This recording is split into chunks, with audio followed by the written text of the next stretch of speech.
परमात्मा को पाने तथा उसका वास्तविक लाभ प्राप्त करने के लिए पवित्र बाइबल में प्रमाण है कि प्रभु ने मनुष्य को अपना ही स्वरूप बनाया। 6 दिन में सृष्टि रचकर 7वें दिन विश्राम किया। कुरान शरीफ में प्रमाण है कि हजरत मोहम्मद को खुदा स्वयं कह रहे हैं कि मैंने तुम्हें उस परमात्मा की महिमा बताने के लिए भेजा है। वो परमात्मा कबीर है जिसने 6 दिन में सृष्टि रची तथा 7वें दिन तख्त पर जा विराजा। उसकी खबर किसी बाखबर से पूछ कर तो देखो। कृपया अवश्य सुनिए जगत गुरु तत्वदर्शी संत रामपाल जी महाराज के अमृत वचन।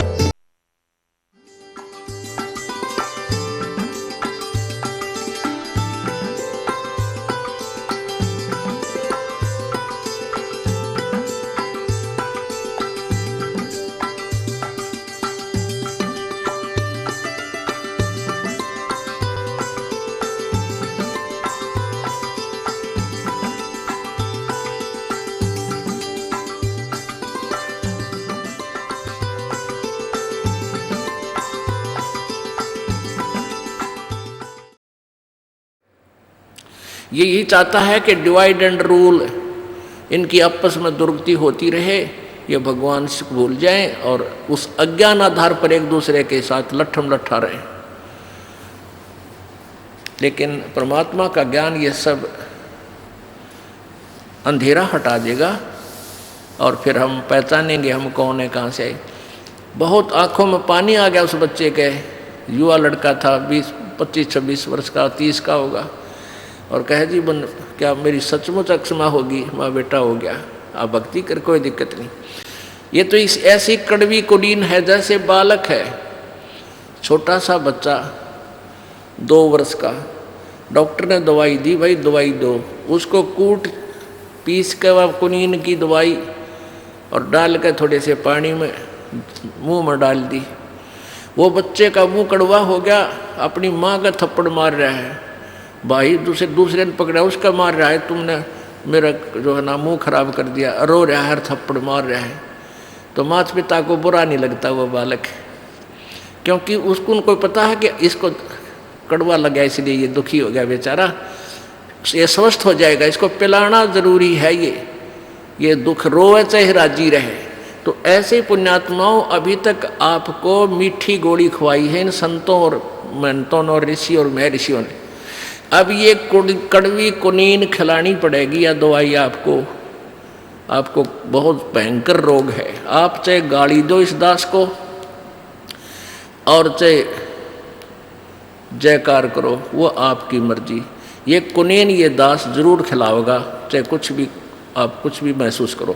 और जब आपका ये रोग कट जाएगा, जब देखना आपको ये वचन कितने प्यारे लगेंगे। क्या कहते हैं, तुलसी पिछले पाप से हरि चर्चा ना भावे, और जैसे जबर के बेगते भाई भूख विदा हो जावे। जैसे किसी को मलेरिया बुखार हो जा, वायरल हो गया,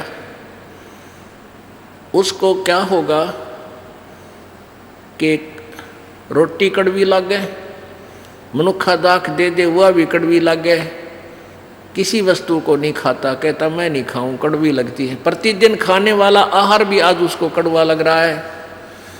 उस जवर के वेग ने, उस जवर के प्रभाव ने वो मीठी वस्तु भी उस व्यक्ति को आज कड़वी लग रही है, उस जवर के बेगते, जवर के प्रभाव से।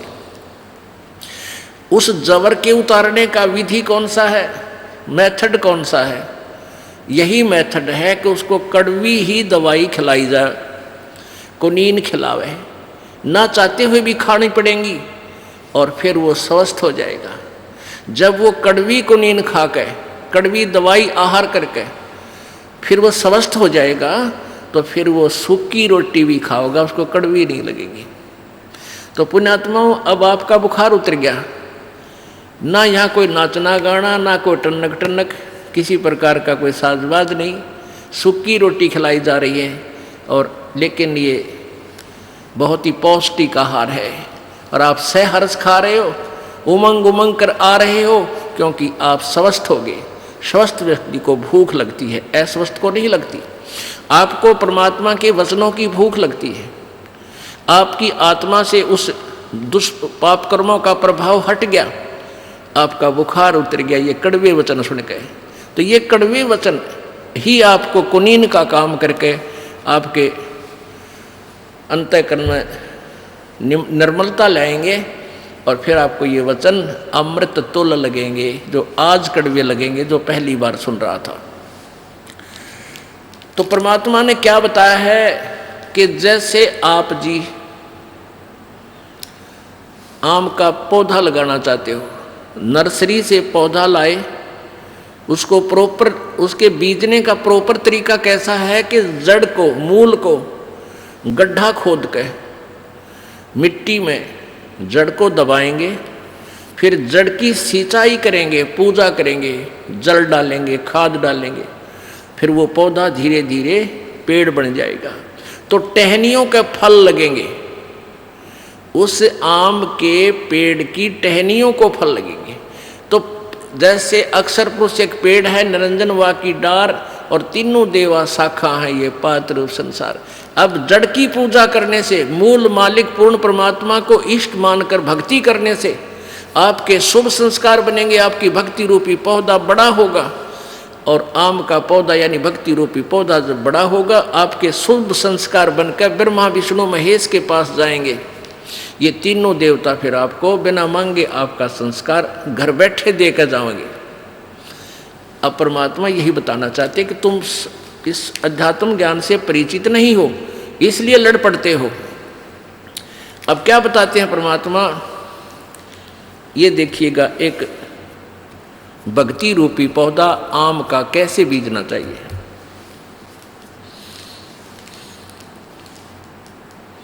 ये है सीधा बीजा हुआ भक्ति रूपी पौधा, यानी शास्त्र अनुकूल साधना।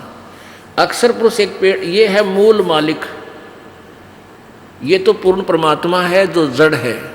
ये पौधा हमने गमले में लगा रखा है, दिखा रखा है, समझो ये मिट्टी में है, गड्ढा बना रखा हो।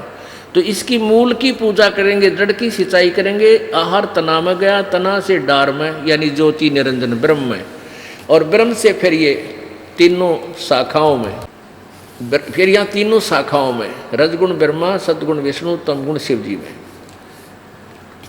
फिर ये जो बड़ा पेड़ हो जाएगा तो इन टहनियाँ का फल लगेंगे। ब्रह्मा विष्णु महेश ही आपको आपका वर्क डन देंगे, किया हुआ कर्म यही देंगे, और कोई नहीं देगा। ये हमारे एक अभिन्न अंग हैं, इस संसार रूपी वृक्ष के एक अभिन्न अंग हैं। ऐसा कौन मूर्ख होगा जो ये कहेगा कि टहनियों को काट कर फेंक दो? नहीं, केवल दास इतना कहता है। परमेश्वर कबीर जी ने बताया है कि एक साध्य सब सदै, और सब साध्य सब जावे, माली सींचे मूल को वो फले फुले गावे। अब देखो, इस जड़ के साधने से, एक ही के साधने से, एक के साध्य, एक के साध्य, एक के साध्य सब सदै, और सब साध्य सब जावे। हम उल्टी भक्ति कर रहे हैं, शास्त्र विरुद्ध साधना कर रहे हैं। हमने क्या किया है, ब्रह्मा विष्णु महेश की पूजा शुरू कर दी इष्ट मान के, यानी उस पौधे को हमने टहनियों की तरफ से जमीन में गाड़ कर पानी डालने लगे, सिंचाई करने लगे। ये रॉन्ग प्रोसीजर है, ये प्रॉपर वे नहीं है।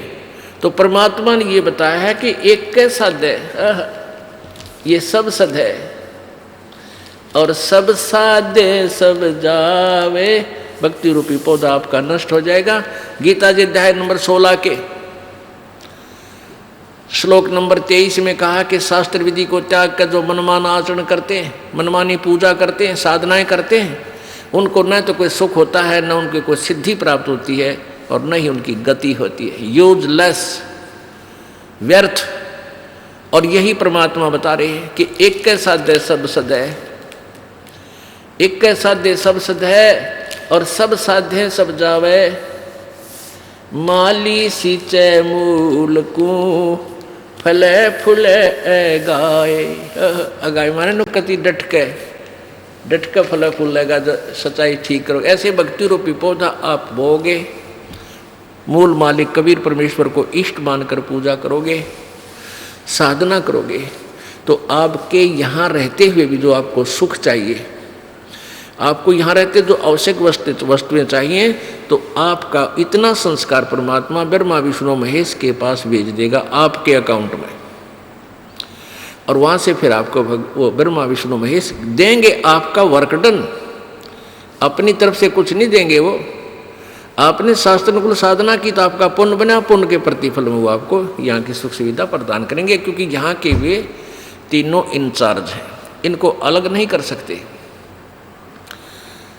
तीनों देवा दिल में बसे ब्रह्मा विष्णु महेश, प्रथम इनको वंदना फिर सुन सतगुरु उपदेश।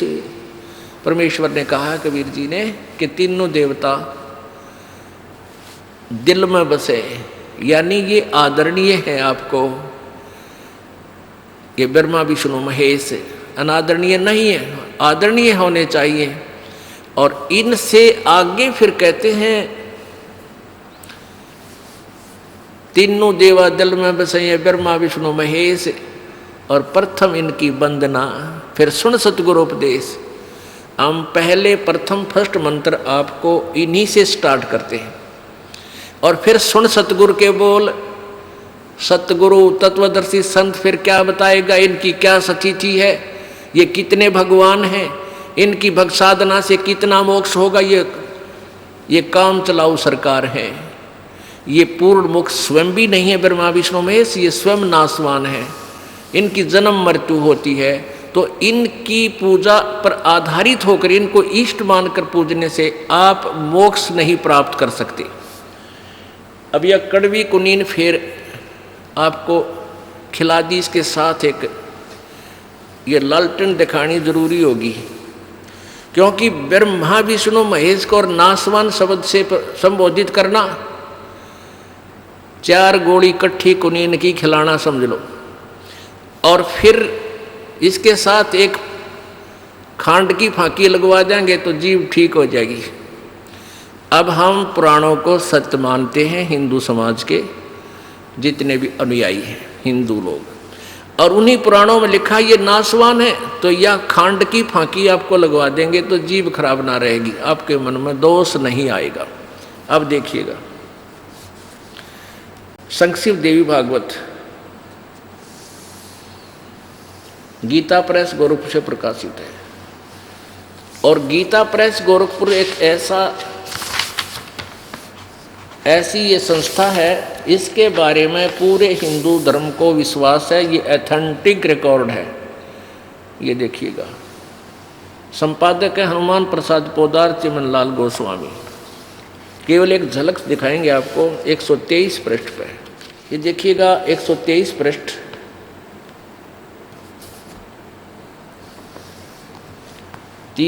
तीसरा स्कंध।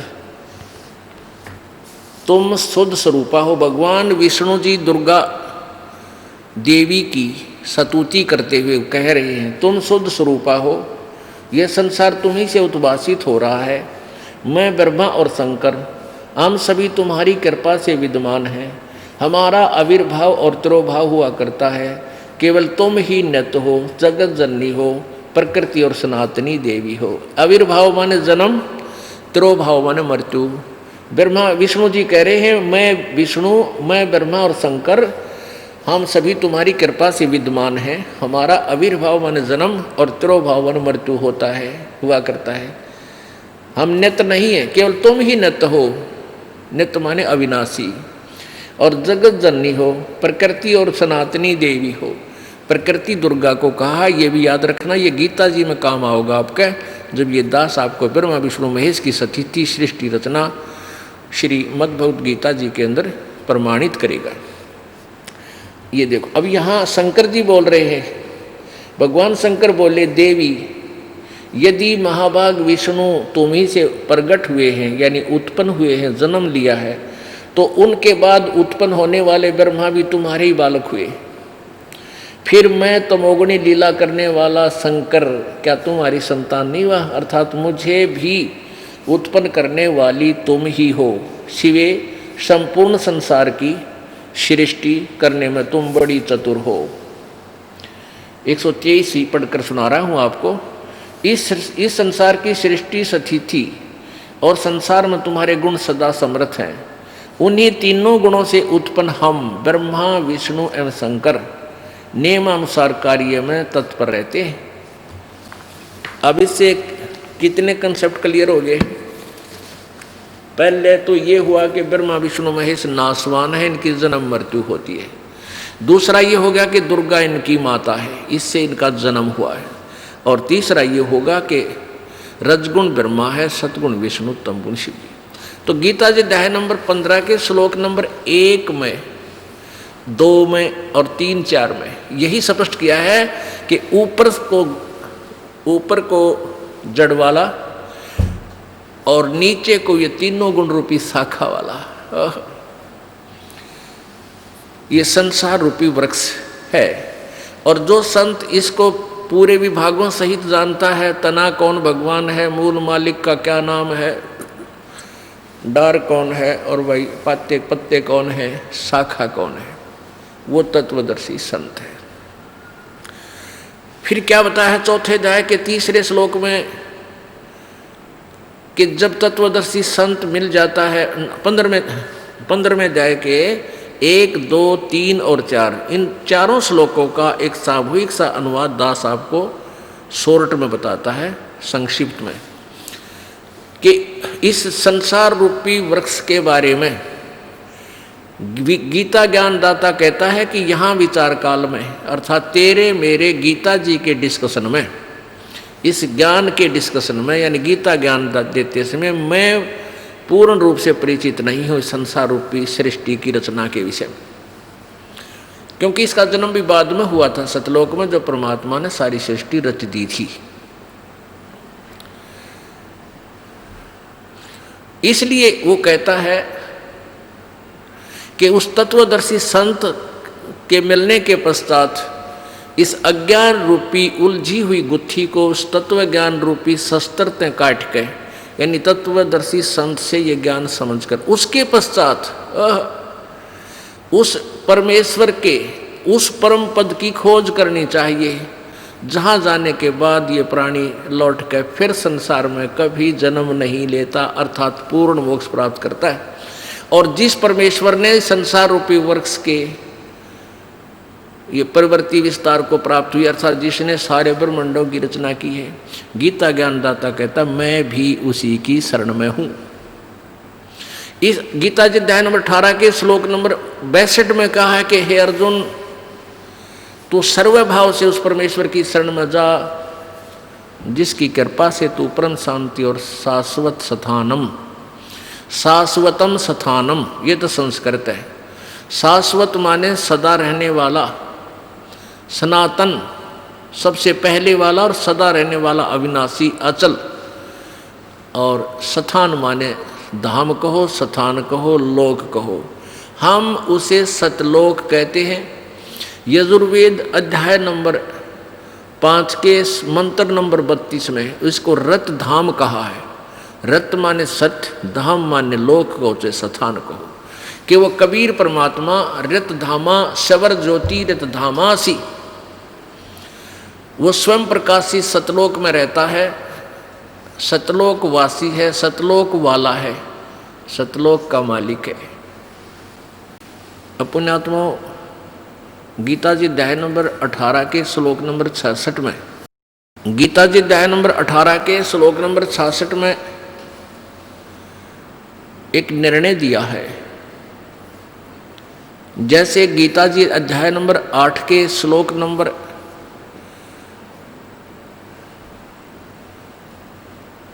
13 में गीता ज्ञानदाता कहता है कि मेरा केवल ओम नाम है, एक ओम नाम है मेरा, नथिंग एल्स, मुझ ब्रह्म का केवल एक ओम नाम है। इति ओम इति एक अक्षरम ब्रह्म व्यवहारन मामन समरण, ये पर्याति तदन देहम स याति परमाम गतिम। या तो है संस्कृत, इसका अर्थ ये है कि मुझ ब्रह्म का, गीता ज्ञानदाता कहता है माम ब्रह्म, मुझ ब्रह्म का एक ओम अक्षर है, यह एक ओम अक्षर है, नथिंग एल्स।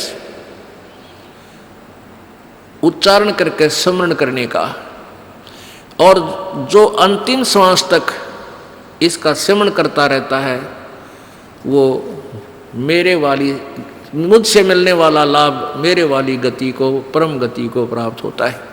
गीता जी अध्याय नंबर 8 के श्लोक नंबर 5 और 7 में गीता ज्ञानदाता कहता है कि मेरी भक्ति करेगा तो मुझे प्राप्त होगा। फिर गीता जी अध्याय नंबर 8 के ही श्लोक नंबर 1 में अर्जुन ने पूछा है कि परमात्मा आपने गीता अध्याय नंबर 7 के श्लोक नंबर 29 में जो कहा है कि उस तत्ब्रह्म को और अध्यात्म, पूरे अध्यात्म ज्ञान को जब तत्वदर्शी संत से सुनकर परिचित हो जाते हैं वो व्यक्ति केवल जरा और मरण से छूटने का ही प्रयत्न करते हैं। जरा मरण, जरा माने मृत्यु और मरण, जरा माने बुढ़ापा और मरण माने मृत्यु। वो केवल जन्म और बुढ़ापे तय, मृत्यु और बुढ़ापे से छुटकारा पाने की चेष्टा करते हैं उस तत्वदर्शी संत के ज्ञान से परिचित होने के बाद। तो गीता ज्ञानदाता अर्जुन ने पूछा 8वें अध्याय के 1 श्लोक में कि वो कौन है फिर तत्ब्रह्म। गीता ज्ञानदाता ने 8वें अध्याय के 3रे श्लोक में कहा है कि वो परम अक्षर ब्रह्म है। ओए होए। तो यहाँ 8वें अध्याय के 5 और 7 में गीता ज्ञानदाता अपनी साधना को कहता है। फिर गीता अध्याय नंबर 8 के ही 8, 9, 10 3 श्लोकों में उस परम अक्षर ब्रह्म, उस दिव्य पुरुष, उस मूल मालिक की साधना को कहता है। उसकी साधना का मंत्र 17वें अध्याय के 23वें श्लोक में कहा है कि ब्रह्म ओम तत्सत इति निर्देश ब्रह्म ने त्रिविध समर्थ है। ओम तत्सत इति निर्देश है ब्रह्म ने मन सच्चिदानंद घन ब्रह्म यानी परम अक्षर ब्रह्म की साधना का ओम तत्सत, ये एक निर्देश है, फाइनल ऑर्डर है, नथिंग एल्स। और जो उसकी भक्ति करता है उसको प्राप्त होता है। अब उसको प्राप्त होने की कौन सी विधि है? गीता जी अध्याय नंबर 18 के श्लोक नंबर 66 में कहा है कि सर्वधर्मान परित्यज्य माम एकम शरणम व्रज अहम तवा सर्व पापे भा मोक्षामि मा शुच। अब गीता ज्ञानदाता कहता है जैसे ओम मंत्र ये तो ब्रह्म का क्लियर कट, और तत्व ये परब्रह्म का है, ये सांकेतिक मंत्र है, ये नहीं बताया जाता किसी को, ओनली उपदेशी को ही ये दास बताएगा। और इस दास के अतिरिक्त कोई भी इस पृथ्वी पर इस मंत्र का दान करने का अधिकारी नहीं है। अगर कोई इस दास से उपदेश लेकर 1-2 दुष्ट आत्मा इस कार्य में लगी हैं, उनसे जो उपदेश लेता है वो डुप्लीकेट पासपोर्ट समझ लो वो बना रहे हैं, फिर दोनों दोषी होंगे भगवान के दरबार में। तो इस तत्व का जो मंत्र है ये ब्रह्म का अक्षर पुरुष का है, वो सांकेतिक है, दास बताएगा। और सत जो है वो सार नाम है, ये दास बताएगा, वो पूर्ण ब्रह्म परम अक्षर ब्रह्म का मंत्र है। इन तीनों मंत्रों के जाप की कमाई के बल से, भक्ति के बल से हम सतलोक जाएंगे। तो गीता ज्ञानदाता 18वें अध्याय के 66वें श्लोक में कहता है कि सर्वधर्मान परित्यज्य माम एकम शरणम व्रज। इन अनाड़ियों ने जिन्होंने आज तक गीता जी का अनुवाद किया वो पूरा झूठा किया है, गलत किया है। व्रज माने जाना होता है, और उन्होंने व्रज का अर्थ आना किया है, क्योंकि उनको पता नहीं था। वो श्री कृष्ण से ऊपर कोई भगवान नहीं मानते थे। अब इसका क्या अर्थ बना है? गीता ज्ञानदाता ब्रह्म बोल रहा है कि मेरे सतर की जो धार्मिक क्रिया साधनाएं हैं, सर्व धर्मान परित्यज्य माम, मेरे सतर की जितनी भी तूने साधना, जैसे ओम मंत्र का जाप और ये 5 यज्ञ जो आपसे यहाँ कराई जा रही है। एक यज्ञ है धर्म की, जो है धर्म भंडारा चला दिन रात अखंड, मालिक का सदा व्रत चल रहा है। इसमें जो सहयोग देता है, कोई 10 रुपये, कोई 2 रुपये, कोई 50 रुपये, कोई लाख रुपये, तो उसका धर्म यज्ञ। और ये ऊपर शेड बना रखा, पंखे ला रखे, मैट बिछा रखे, रजाई मंगा रखी, ये धर्म यज्ञ है। और दूसरी यज्ञ ध्यान, जब यहाँ आते हो तो मालिक याद आता है, ना तो संसार में भगवान नहीं याद आता शीघ्र सी। और तीसरी यज्ञ हवन की, यहाँ जोत जगह है परमात्मा की, अखंड हवन। हवन पुण्यात्माओं, जैसे अभी तक आपने देखा ये ऋषि लोग गेर का लकड़ क्यों कह के घर तक जा था, राजाओं ने पटा लिया करते, धनिया ने उन्हें कह देते अच्छा हवन करो, वहाँ गेर के 2-3 धड़ी लकड़ी और ठोके जा दे लोटे भर घी के स्वाहा स्वाहो पाटो पकड़े। अब उसमें क्या था दोस्त, वो अच्छी बात है हवन करना, लेकिन वो तरीका प्रॉपर नहीं। न्यू कारण आंधा न्यो तर 2 बुलावे, अगर आंधे का निमंत्रण दोगे 2 आवेंगे 1 की बजाय। तो कहने का भाव ये था कि वो ऋषि लोगों को हम क्यों बुलाया करते, क्योंकि हम अनपढ़ थे, उन्होंने अपना फायदा उठाया कि केवल एक ब्राह्मण ही पढ़ने का अधिकारी है, तुम अपना धंधा पीटो, जिसका जिसा काम है। परमात्मा ने ये कहा कि देखो भगवान की भक्ति प्रत्येक व्यक्ति कर सकता है और प्रत्येक ही शिक्षित होना चाहिए, ये गलत कर रखा था इन्होंने। तो अब आप सारे शिक्षित हो गए। अब मालिक ने जो खेल खेला है, ये समय इंतजार किया है कि अब अपनी प्यारी आत्माओं को अपनी महिमा में अब बताऊंगा और सारे सबका समझ में आएगी। अब आप सभी शिक्षित हो गए और सभी को मंत्र ये परमात्मा की वाणी याद होगी। छोटे छोटे बच्चा के पूरी आरती याद हो रही है भगवान की वाणी की। अब एक रुई, 1.5 ग्राम 2 ग्राम रुई लगेगी, एक जोत बना दे, खड़ी जोत लगा दी, उसमें घी डाल दिया जितनी आपकी इच्छा है, 1 कटोरा भर दे, सारे दिन जलाए। तो उसमें वो घी उसमें डाल दिया और हम अपना मंत्र वाणी सुबह नित्यनेम करें, दोपहर में रमैणी करें, शाम में संध्या आरती करें, ये भगवान की वाणी भी हम बोलते रहते हैं। तो वो भी हवन हो रहा है। उस लकड़ियों वाले हवन की तुलना में ये हवन श्रेष्ठ है, क्योंकि इसमें आप एक 100 ग्राम रुई में 1 क्विंटल घी हवन कर सकते हो। उसमें घी, उसकी जोत न जलन नहीं दे, उसमें डालने जाएगी। 100 ग्राम जोत में 1 क्विंटल घी हवन कर सकते हो आप। और लकड़ियाँ में 1 क्विंटल घी हवन करने के लिए कम से कम भी 20 किलो तक कम से कम लकड़ी जला देते हो। तो उन लकड़ियों के जलने से कार्बन डाइऑक्साइड अधिक होती है। उस 2 धड़ी यानी 20 किलो लकड़ी समाप्त की जलने की तुलना में 100 ग्राम रुई की का प्रदूषण उससे कई हजार गुना कम होगा। तो हमने ये अपनाना है। तो हम अपना हवन डेली करें हैं। अब क्या करा करते, कोई मृत्यु होगी, बुलाओ गुरुजी ने और हमारा हवन करियो 2 दिन 4 दिन। वो 2 दिन के हवन में किला टूट गया। रोज करो हवन अपना, एक जोत लगा दे, सुता उठ के हाथ पैर धो ले, नहान का ना फुर्सत मिले, कोई जरूरी ना होती नहाना। इसमें नहाए धोए क्या भ्याज है, मन का मैल ना जाए और मीन सदा जल में रहे, धोए बांस ना जाए। अंदर से अंत तक साफ हो, हाथ पैर जरूर धो ले, क्योंकि धार्मिक वस्तुओं के हाथ लगाने। और जोत ला दे, अपना मंत्र करता रहे, काम करता रहे, अपनी आरती बोल ले, जा नित्यनेम भी कर ले, रोटी पोए जा, नित्यनेम चलता रहे। आजकल तो आधुनिक बहुत से उपकरण हो गए हैं, वैसे भी याद हो जाते हैं कुछ दिनों में। और नहीं बैठ कर अपनी किताब लेकर वह पढ़ ले। अब पर हवन हो गया तो हम अपना काम आप करेंगे, जो बात बनेगी। किसी के बच्चा हो जाता था तो उसने क्या कहा करते, 7 दिन तक तुम, जैसे पहले ज्योति तो सभी जलाते थे, तो क्या कहते थे, 7 दिन ज्योत नहीं जलानी तुमने, 13 दिन। वो तेरा गजब हुई हो, 13 दिन रोटी नहीं खाते या तुम और काम ना करते। और किसी की मृत्यु हो जाती है उसमें भी ऐसे कहा करते थे। जैसे जन्म होने पर तो वो जब तक वो छठ ना होती इतने कहा करते, मृत्यु के बाद कहते हैं 13 दिन तक आपने कोई धार्मिक क्रिया नहीं करनी। है तेरा गजब हो। परमात्मा रोटी रोज खा रहे हो, किसी दिन भी ना छूटती, ठीक है। कोई प्रिय की मृत्यु हो जाती है, रो पीट के दोपहर तक ना खाओगा, शाम में खानी पड़ेगी, रो पीट के रोटी खानी पड़ेगी। तो ऐसे ही भक्ति परमात्मा का हवन ज्योति डेली आरती रोज करनी है, चाहे दुख हो चाहे सुख हो। ये परित्याग नहीं करना, ये भूल है हमारा। अब जो प्रसंग चल रहा है वही आते हैं फिर।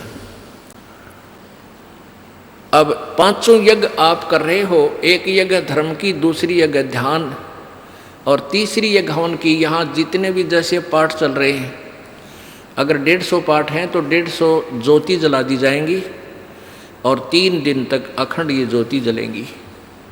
हवन हो रहा है। फिर जो अन्य भी कोई अपनी ज्योति जगवाने के लिए दान करते हैं, उनकी अलग से ज्योतियाँ जलाई जा रही हैं। वो दिन रात पूरे महीने चलती हैं, पूरे वर्ष चलती हैं। तो ये एक तीसरी यज्ञ हवन की, चौथी यज्ञ प्रणाम और पांचवी यज्ञ ये तत्व ज्ञान की। इन पांचों यज्ञों और ओम नाम के मंत्र की कमाई को हम इस ज्योति निरंजन के पास छोड़ देंगे। हम क्या करते रहे,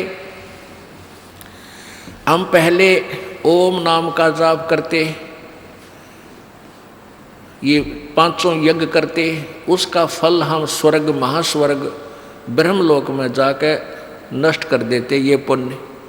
फिर पाप के लिए नरक में जाते, फिर 84 लाख योनियों में धक्के खाते।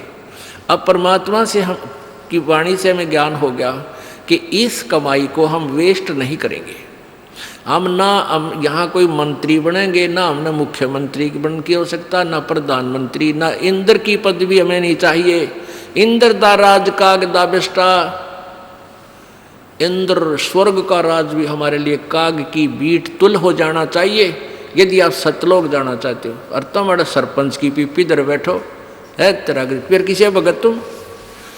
हमने नहीं यहाँ का कोई भी सुख चाहिए। यदि तुमने सतलोक जाना है, यहीं धक्के खाने हैं, तो ठीक है, आप पुण्य कर रहे हो, इसके प्रतिफल में चाहे पूरी पृथ्वी के राजा भी बन सकते हो और फिर गधा राजा भी बन सकते हो। तुरंत ये पहले सोच लेना। राजा कहते हैं कबीर, हरि के नाम बिना ये राजा रसब हो। बड़े गधे ने रसब बोले। हमने यहाँ से पीछा छुटवाना पुण्यात्माओं, इस बात को कति अपने पल्ला गांठ लगा लो। यानी दृढ़ निश्चय कर लो, दृढ़ संकल्प कर लो कि ये भगवान फिर बोर्ड के इस गंदे लोक में जन्म ना हो। हृदय में एक ऐसा हेट बने और वहाँ की इसी उमंग बने, सतलोक जाने की। जैसे बालक बच्चे ने कह दे कि तेरे मामा का ब्याह है, माँ कहती है भाई चल वहाँ चलेंगे, तो कई दिन पहले कूदन लग जाया करो बच्चे, मामा का जाऊँगा, मामा का जाऊँगा। तो ऐसे ही हमने सतलोक जाने की उमंग भर जानी चाहिए। अगर आपके हृदय में ये पक्की दस जाती है कि वहाँ सतलोक है, वो सच्चा सुख सतल है, हमारा मूल स्थान वहाँ है, हमारे वहाँ पहले के कुछ साथी भी वहाँ रहे हैं जो हमारे की तरह बेवकूफ़ ना बने। तो गरीबदास साहिब जी ने कहा है, वाह वाह अमरपुर जाऊँगा, वाह वाह अमरपुर जाऊँगा, सतलोक जाऊँगा। दीन दयाल भक्ति दे मोको, अनहद वाणी गाऊंगा, वाह वाह अमरपुर जाऊंगा, वाह वाह अमरपुर जाऊंगा। यानी ऐसी उमंग हो आपके अंदर।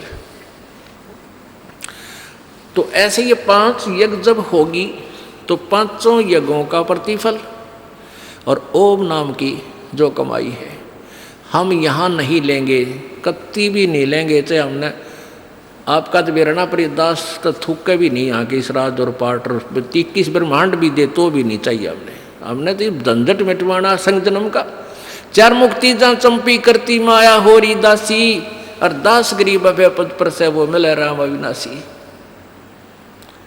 उस सतलोक में जाने के बाद यहाँ की जो 4 मुक्तियों के सुख, जो अंतिम मुक्तियाँ हैं, और ये मुक्तियाँ चारों नाशवान हैं, ये इनका फल समाप्त होता है। और वहाँ की वो ये सुख जो तुम यहाँ चाहते हो, जो अंत में नष्ट होते हैं, वो कभी नष्ट नहीं होते। वहाँ ये भी सुख मिलेंगे।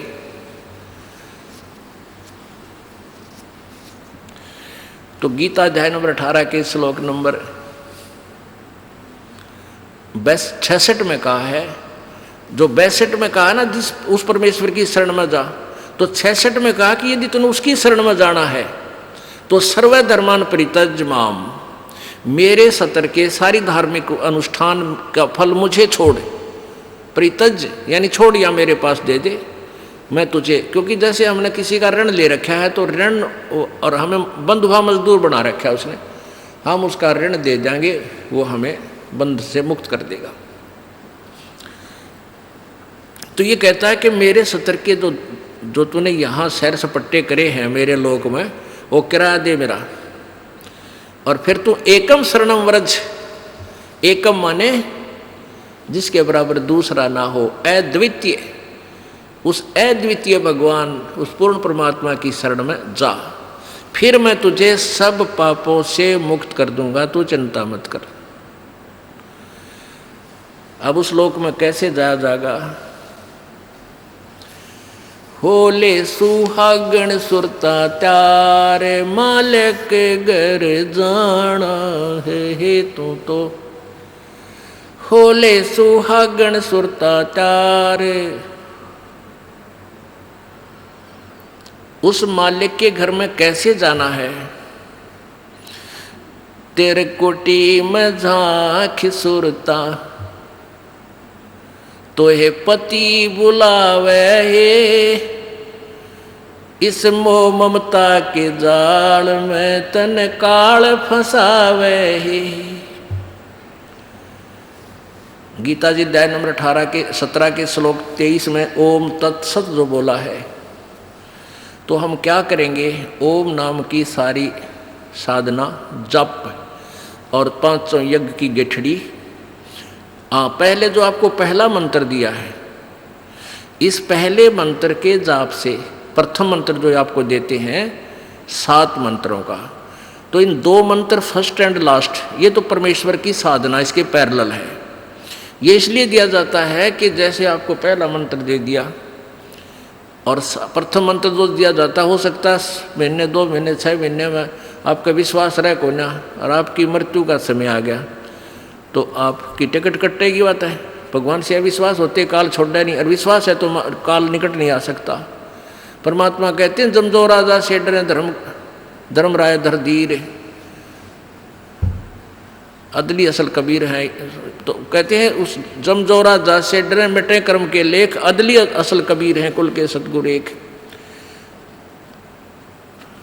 काल डरे करतारते जय जय जय जगदीश, और ये जोरा जोड़ी झाड़ता पगरज डारे शीश, कि कबीर परमेश्वर के सामने ये काल थर थर कांपता है। ब्रह्मा विष्णु महेश का पिता, यो 21 ब्रह्मांड का स्वामी, और ये मौत मालिक के चरणों की धूल अपने माथे से लगाती है, अर्थात उसकी आज्ञा का पालन करती है कि जब तक आप नहीं कहोगे मैं आपके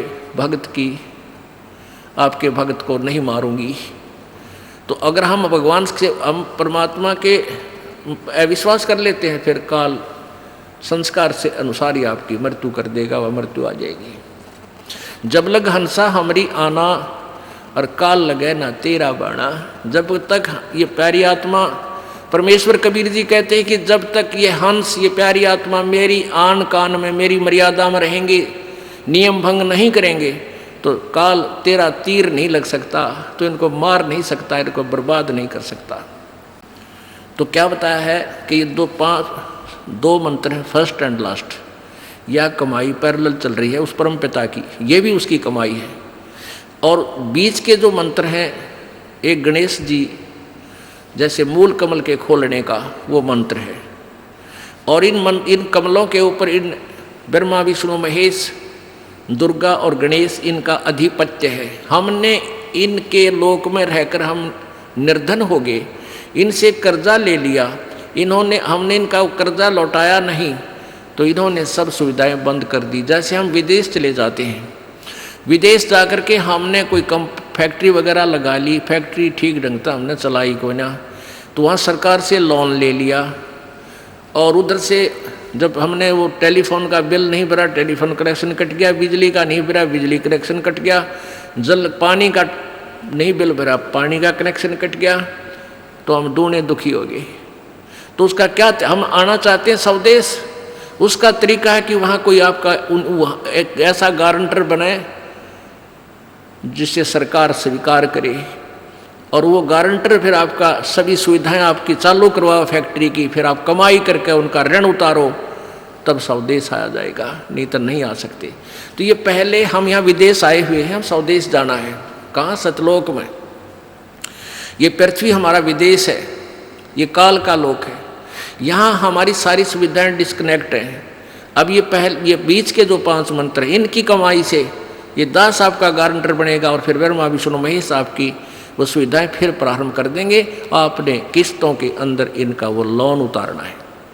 तो इस प्रथम मंत्र से आपको इनके साथ साथ इसलिए परमात्मा ने एडिशन खुराक दे रखी है, एडिशनल, कि कहीं बीच में गड़बड़ कर भी जाओ, आप बालक हो जाती है, समझना आती इतनी, तो मृत्यु भी होगी, तो इन 2 मंत्रों के प्रभाव से फर्स्ट एंड लास्ट के आप तुरंत मनुष्य जन्म पाओगे और फिर शुरुआत हो जाएगी भक्ति की। तो ये 5 बीच के मंत्रों से तो हम जैसे मूल कमल, फिर स्वाद चक्र ब्रह्मा जी वाला, मूल चक्र गणेश जी वाला, नाभि चक्र विष्णु लक्ष्मी जी वाला, फिर हृदय कमल शंकर जी वाला और कंठ कमल दुर्गा वाला, ये खुल जाएगा। खुल जाने का मतलब है आप लोन फ्री होगे इस मंत्र के जाप तय। जब यहाँ से आप चलोगे, त्रिकुटी एक इंटरनेशनल एयरपोर्ट समझ लो, अंतर्राष्ट्रीय हवाई अड्डा है, और वहाँ पहुँचने से पहले तो आपने बहुत कुछ कागज कंप्लीट करने पड़ेंगे। जैसे राधा स्वामी वाले ठेका ले रहे सतलोक का, और ये कहते हैं हम नहीं मानते गीता और वेदों के, हमारे गुरु महाराज ने जो ज्ञान बता दिया वो फाइनल है हमारे लिए, वो गीता और वेदों से उत्तम है।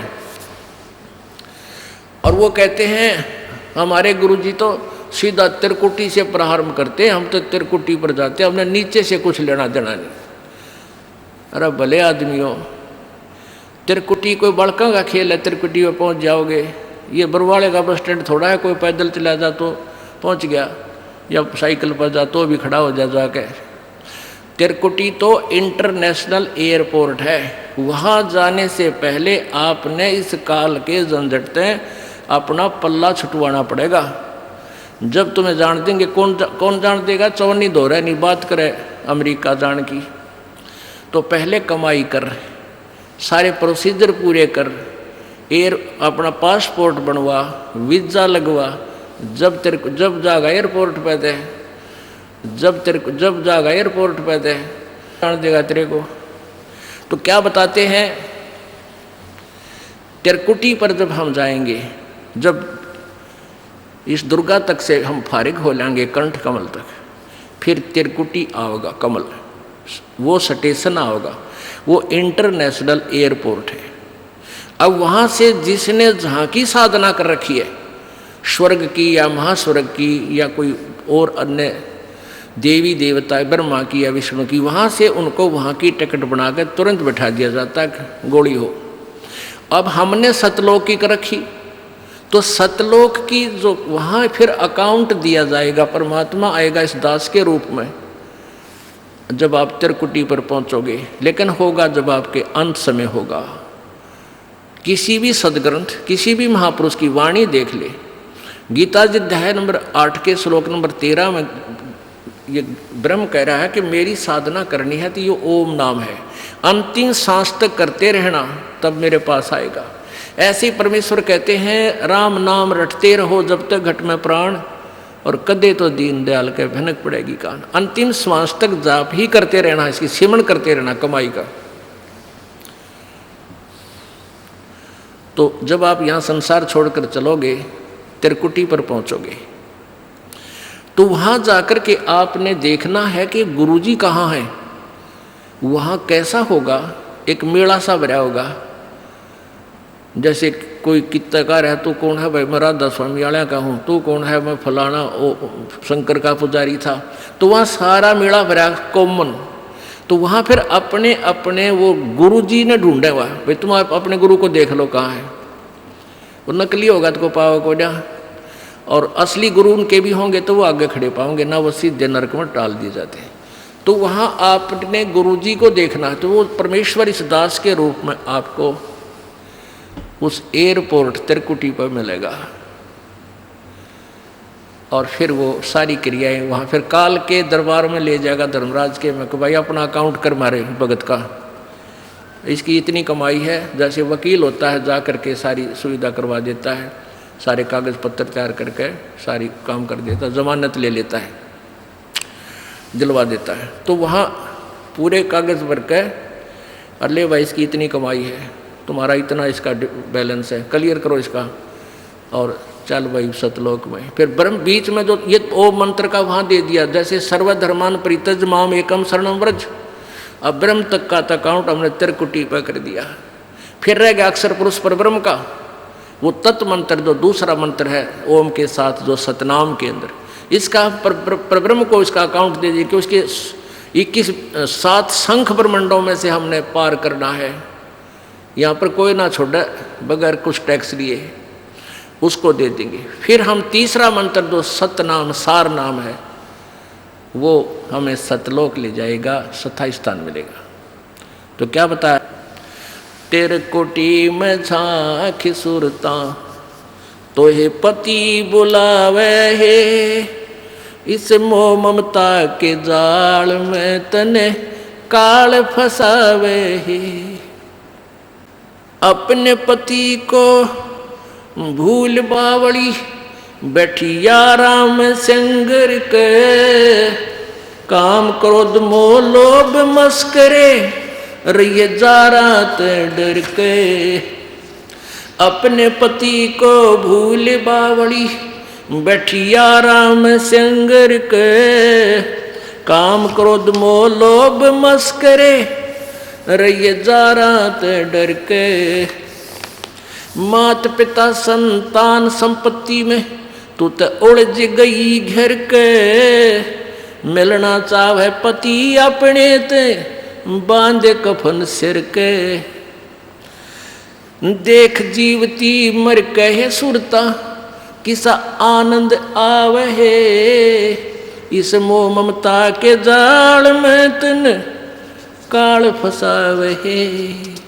तेरे कुटी में झांक सुरता तो हे पति बुलावे, मोह ममता के जाल में तो है यू काल फसावे। पति मिलन की विधि बताऊं, सुन सुरता चितला के, सतपुरुष से कर ले सगाई गुरु बिचौला बना के। पति मिलन की विधि बताऊं, सुन सुरता चितला के, सतपुरुष से कर ले सगाई ये गुरु बिचौला बना के। सत्संग बान बैठिए लाडो ये दान की मेहंदी ला के, पांचों गहने पैर सुहागण सतनाम की बिंदी ला के। सत्संग बान बैठिए लाडो या दान की मेहंदी रचा के, पांचों गहने पैर सुहागण सतनाम की बिंदी ला के। प्रेम की लाली ला कहे सुरता क्यों न पति रिझावे, इस मोह ममता के जाल में तन यू काल फसावे। तेरे कुटी में झांक सुरता तो ये पति बुलावे, इस मोह ममता के जाल में तन काल फसावे। जाप अजपा जप के अपना दहेज बना लिए, अनहद बाजा बाजन लगे तब खुशी मना लिए। जाप अजपा जप के अपना दहेज बना लिए, अनहद बाजा बाजन लगे फिर खुशी मना लिए। आवे बिरहा कबीर लेवन ने खुश हो के चालिए, प्रेम की बारिश होवन लग फिर मलमल ना लिए। सार शब्द का सुरमा घा लिए जो पति को भाव है, इस मोह ममता के जाल में तन काल फसावे। तेरे कुटी में झांक सुरता तो हे पति बुलावे, इस मोह ममता के जाल में तो है काल फसावे। आदीनी की मांग भरा के तू चलिए नाड़े झुका के, संत समागम बरात तेरी तन ले जावेगा ब्याह के।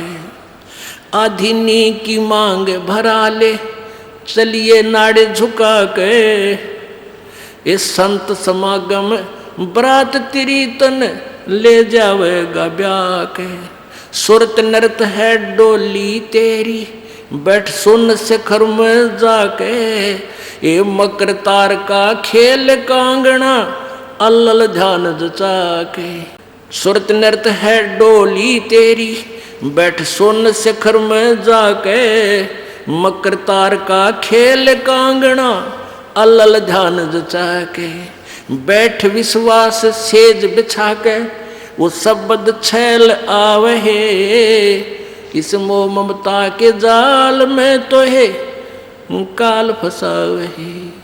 तेरे कुटी में झांक सुरता तो पति बुलावहे। इस मोह ममता के जाल में तो है काल फसावहे। दिव्य दृष्टि से देख लिए तू अपने पति का सेरा।